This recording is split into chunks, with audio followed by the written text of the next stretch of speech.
made 20 functional locks out of Lego bricks. Every time you open or close a door, you are engaging with one of the most common intricate mechanical devices in life, the lock. It's probably not hard to create large models with Lego, but creating a lock that actually works is challenging. However, I've made locks with various shapes and mechanisms, including lockpicking techniques.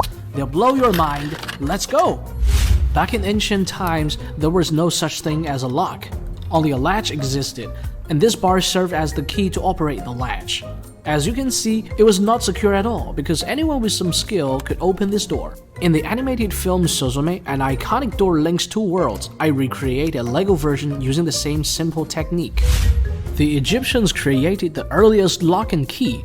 It consisted of a large wooden bolt which secured the door. It was pierced with holes and several pins dropped into these holes to grip the bolt. The key was a large wooden bar, something like a toothbrush. The notches of the key can vary in both width and depth, making it impossible to open the door with the wrong key. Only when the correct key was inserted, the vertical pins were lifted, allowing the bolt to be slid back. For the first time in human history, people can sleep safely with doors locked. This box is equipped with a warded lock. The correct key has multiple notches, allowing it to rotate freely inside the lock when inserted. Inside the box stands the priceless Mr. Gold minifigure.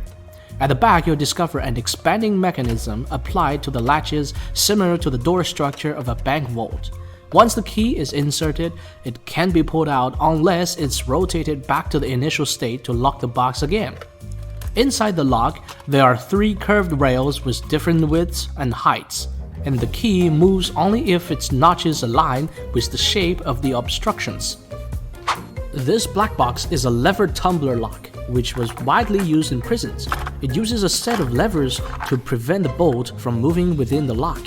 In the simplest form of these locks, lifting the tumbler above a certain height will allow the bolt to slide past. First, remove all 3 levers and what remains is an ancient lock. It requires only one tip to slide the bolt. Now let's attach the first red one, but you'll find the key stops working because the lever couldn't be lifted. To solve this, simply insert a red pin into the first notch. As it matches the shape of the red lever, it lifts the tumbler above a certain height, allowing the bolt to slide past.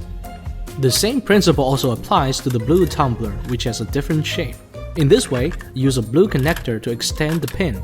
By combining the red, blue, and yellow tumblers, this lock provides better security because any errors in the key notch, like switching the red and yellow pins, will render the key non-functional.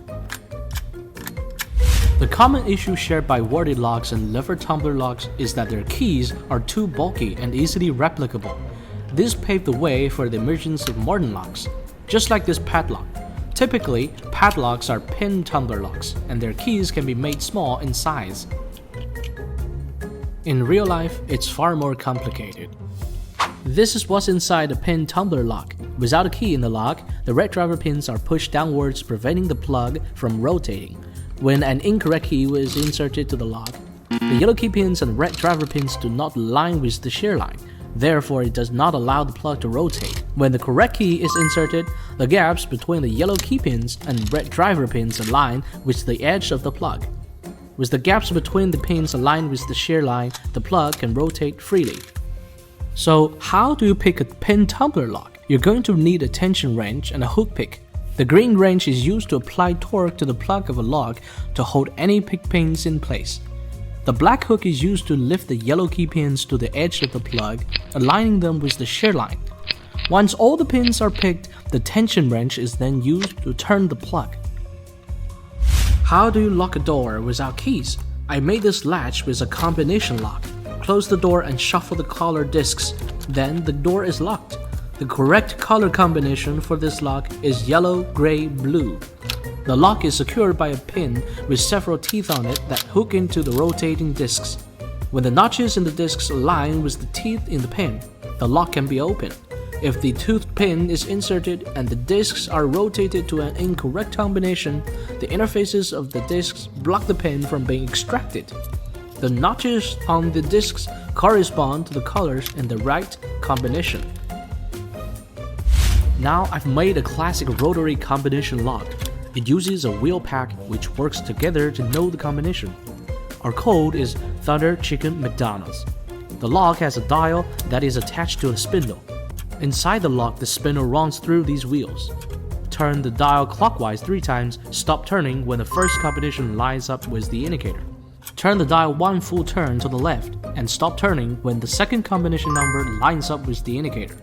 Then turn the dial to the right and stop when the third number lines up with the indicator. The number of wheels is determined by how many numbers are there in the combination. In this case, 3. Each wheel has a tab called a wheel fly on each of its sides. Each wheel on the spindle has a notch cut into it. When the right combination is dialed, all the wheels and their notches line up to form a gap. There is a piece called the fence resting just above the wheels. The fence falls into this gap and the bolt can slide freely past. Next are several unconventional locks. This is a ring lock that traps the latch with the help of gravity. You need to lift the orange ring from the inside to open the door. And with the same door here, this is a gear lock, which I use Lego curved slopes to guide the latch and lock the door. It's simple, but it's useful. This fidget uses elastic band to form a switch, but you can apply this mechanism to the door to make it a vertical lock. Are you familiar with this fidget? It's the same mechanism that you can find on a ballpoint pen. It traps the tab on the latch, and you can press the orange Lego beam to release it.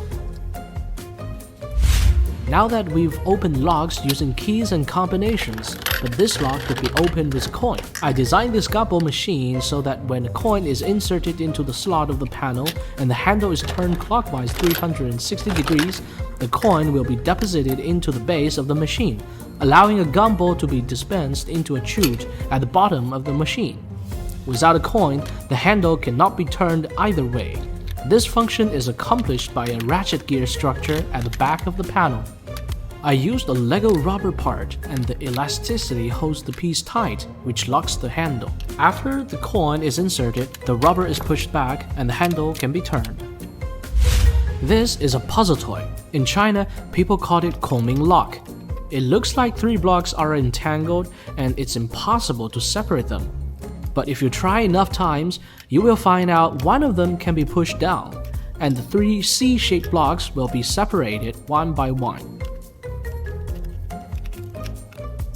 Let's see what's inside the blue block. Oh, subscribe! I like Lego cars and I love to design motorized cars with Technique parts. This is a Mini Cooper, which is fully functional with a remote controller. I designed the car shell as a whole body and it can be taken off. I made the door lock with a Lego shock absorber. If you're designing Lego cars, this idea may help. You can also build electronic locks with Lego. This is a safe made out of Lego spike parts. Do some programming and the code will lock the safe for you. Close the door and it will be locked automatically. You only have 5 seconds to input the right code or this arm will drop and block the dial. The correct code is to spin the dial a full turn and then press the left button on the hub.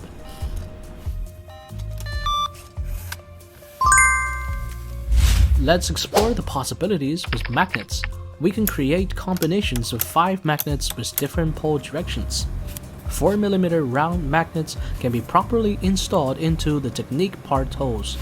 And due to their polarity, there will be 32 possible permutations.